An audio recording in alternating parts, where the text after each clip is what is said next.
Ngunit marami tayong matututunan at maunawaan. Ano-anong mga yun? Una, the hospital.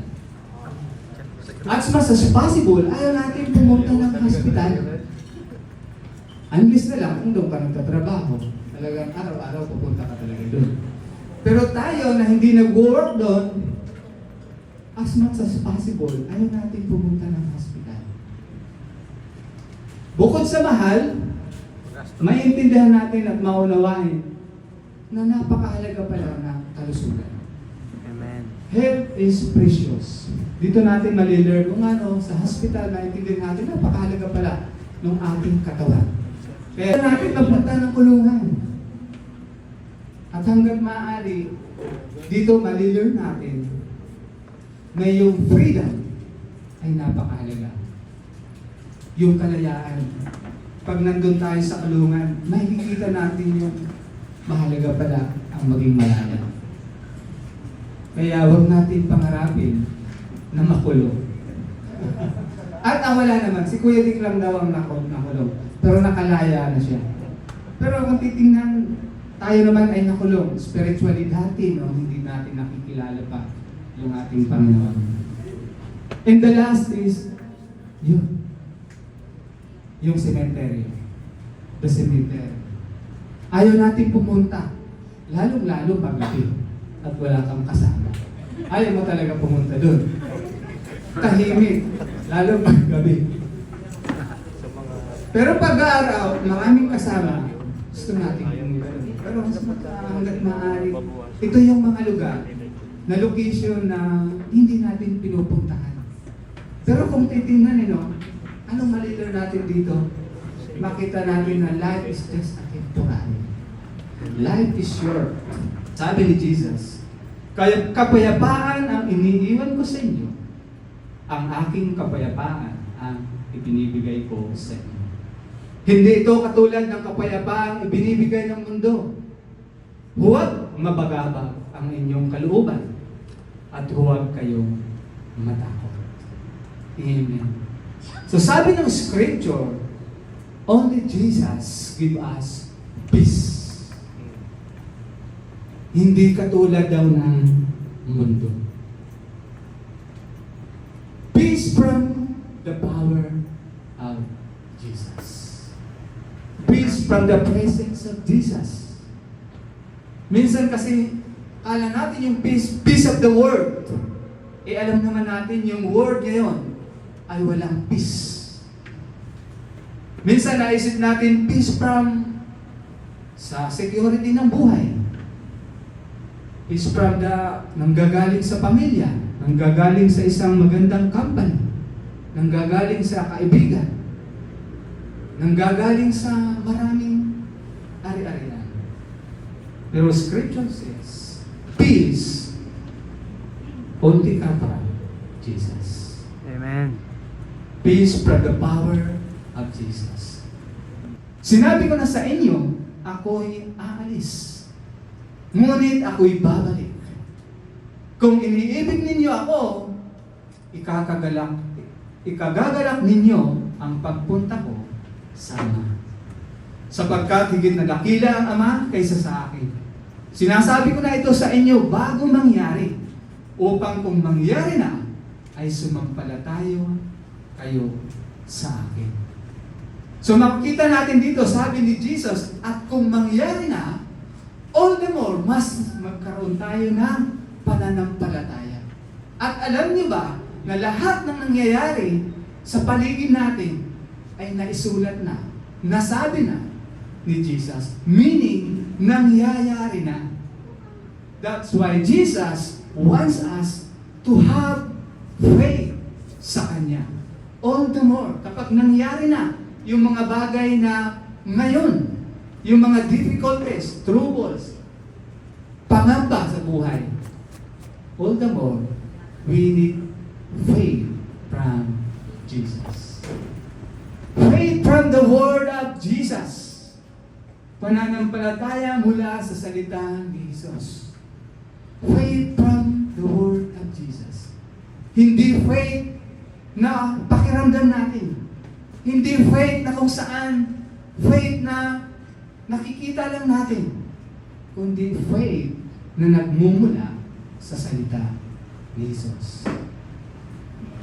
Mga kapatid, how is your faith today? Kumusta ang ating pananampalataya? May challenge ba ang iyong pananampalataya? Especially this moment. Today, sa buhay natin, saang area tayo nahihirapan sa faith? I believe lahat tayo nag-struggles. Ano na ba yung future natin? Ano na ba ang pwedeng mangyari? Ano na ba yung faith na mayroon ako? Sino ang makakatulong? At saan ko kukunin yung aking pananampalataya? But Jesus remind us, sabi niya, at kung mangyari na yung mga bagay, para daw tayo sumampalataya kay Jesus. Amen. Today, mga kapatid, kailangan natin na peace and faith from Jesus. Woman. So kung isipin, how does look like faith? Ano ba ang itsura ng faith na gusto ni God para sa isang tao? Itong Canaanite woman, marami tayong pwedeng matutunan dito. This is about faith ng isang tao. In Matthew 15 verse 22, sabi dito, isang Canaanea na nakatira doon ang lumapit sa kanya na sumisigaw, Panginoon, anak ni David, maawa po kayo sa akin. Ang anak kong babae ay sinasapian ng demonyo at labis na pinapahirapan nito. So this Canaanea woman struggles all his life. All his life. Struggles siya. But this time, na-encounter niya si Jesus. For the first time, nakita niya si Jesus. Kaya sumigaw siya, Panginoon, mahabag kayo sa akin. In verse 23, ngunit hindi sumagot si Jesus. Just imagine, no? Hindi sumagot si Jesus. Lumapit ang kanyang mga alagad at sinabi kay Jesus, paalisin na nga po ninyo siya. Napakaingay niya. At sunod ng sunod sa atin.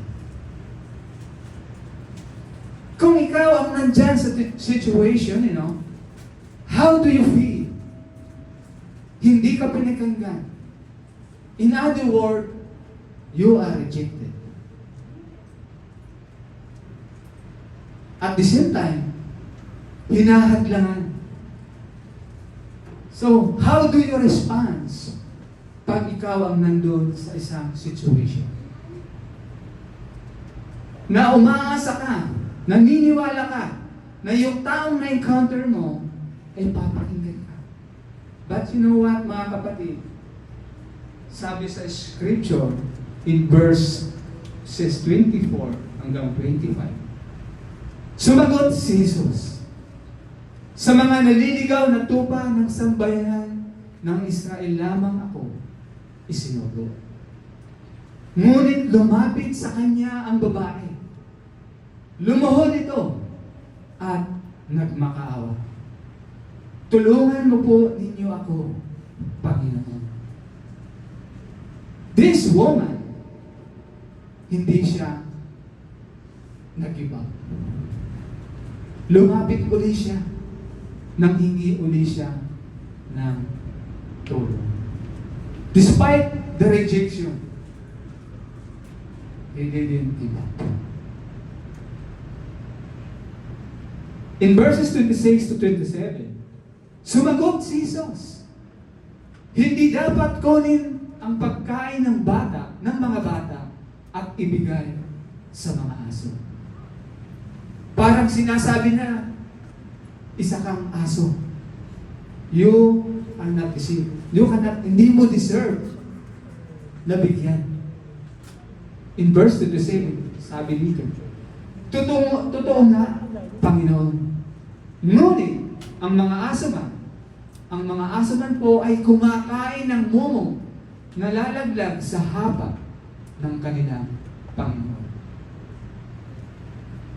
Tugon ng babae. Amen. In verse, palataya, mangyayari ang hinihiling mo. At noon, di kumaling ang kanyang anak. Amen! Mga kapatid, great faith has a great reward. Amen. Ang daming lesson, ang daming na pwede nating matutunan. Ano ba yung hitsura ng faith? Dito sa binasa natin sa story, nakaka-encourage, very inspiring yung faith ng Canaanite woman. Tatlong katangian para sa isang malaking pananampalataya that Jesus wants us. Number 1, pag-tsatsaga. Perseverance. In verse 23. Despite of rejection, hindi siya nag-iba. Nag-persevere siya na lumapit kay Jesus. Mas sumigaw siya. Mas lumapit siya. Alam niyo kung bakit? Because naniniwala siya na yung faith niya kayang ibigay ni Jesus yung kanyang kahilingan. Kailangan mo mag-persevere. Don't give up. Just persevere. Persistence. Maging consistent lang tayo, mga kapatid. Feeling mo ba na yung faith mo, nahihirapan ka na higiin sa Diyos yung mga pangangailangan mo, na hanggang ngayon pakaramdam mo walang nagbabago, walang nangyayari. The more na pinapatigil siya, all the more, mas lalo siya lumalapit kay Jesus. That's faith that God wants us. Yun ang pananampalataya na gusto makita sa atin ng Diyos.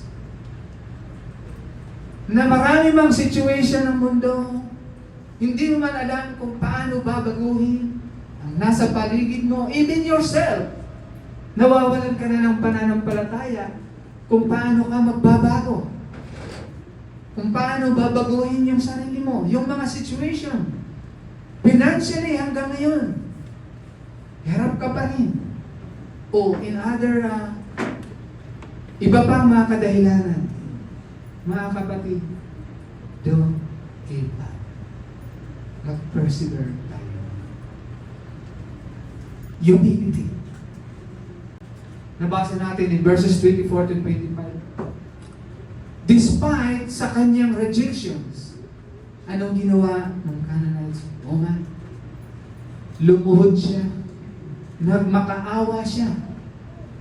Hiningi niya pa rin yung favor ni Jesus. Kaawaan siya. Bigyan siya ng favor. Sagutin ang kanyang kahilingan. And mga kapatid, nakikita ng Diyos yung puso ng babae. Simply with us. Kung mayroon man tayong mga kahilingan sa Diyos, nag-i-struggle yung ating pananampalataya, just be humble. God look at our heart. Magpakumbaba tayo. Just as the Canaanite woman. Katulad ng isang babae na to, hinambol niya ang kanyang sarili. Kahit sinabihan siya na sa mga aso lamang nararapat, para siyang sinabing isa kang aso, but hindi siya nagtampo. Mas of the more, nagpakumbaba siya. That's faith. Yun ang gusto na faith na makita ng Diyos. Same thing with us today. Acceptance. Tinanggap niya kung ano yung sinabi sa kanya ni Jesus. Tinanggap niya. Acceptance. We need to accept kung ano ka, mga kapatid. Kung may sinabi sa iyo na alam mo, hindi mo nagustuhan. Kung may sinabi sa iyo na ikakabuti mo naman, ikakalago mo, just accept. Because acceptance is healing. Tulad ng Canaanite woman, tinanggap niya. So today, mga kapatid, nakikita ng Diyos ang ating pananampalataya. Ang lahat tayo nag-struggles sa isang banda. Even ako, marami akong struggle sa faith. Pero nung nabasa ko ito, I really na-encourage ako. Na-inspire ako na, Amy, tayo nga, yung babaeng nga na to. So faith is important for peace. Ang pananampalataya ay mahalaga para sa ating kapayapaan. Kaya hindi nawawala yung magkasama lagi yung peace and faith. Because faith is important for peace. Kaya mga kapatid, sa buhay natin ngayon, patuloy tayo mag-persevere, anuman ang situation, anuman yung mga uncertain na moment, future na hindi natin alam. Pero sabi ni Jesus, magkaroon daw tayo ng pananampalataya, kapayapaan sa Kanya. Dahil yun po yung ating kailangan po natin yan sa panahon natin yan. So today mga kapatid, I hope and pray na patuloy tayong magkaroon ng kapayapaan kay Jesus, pananampalataya, at huwag tayong mag-give up. Because Jesus loves us. Mahal tayo ng ating Panginoong Diyos. And to God be the glory. Amen.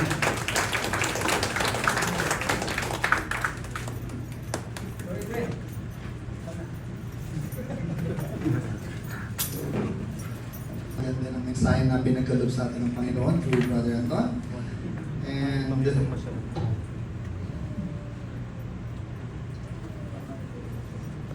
patience, yung pagtsatsaga, di ba? Tapos yung perseverance, and then humility, and then acceptance. 3 P.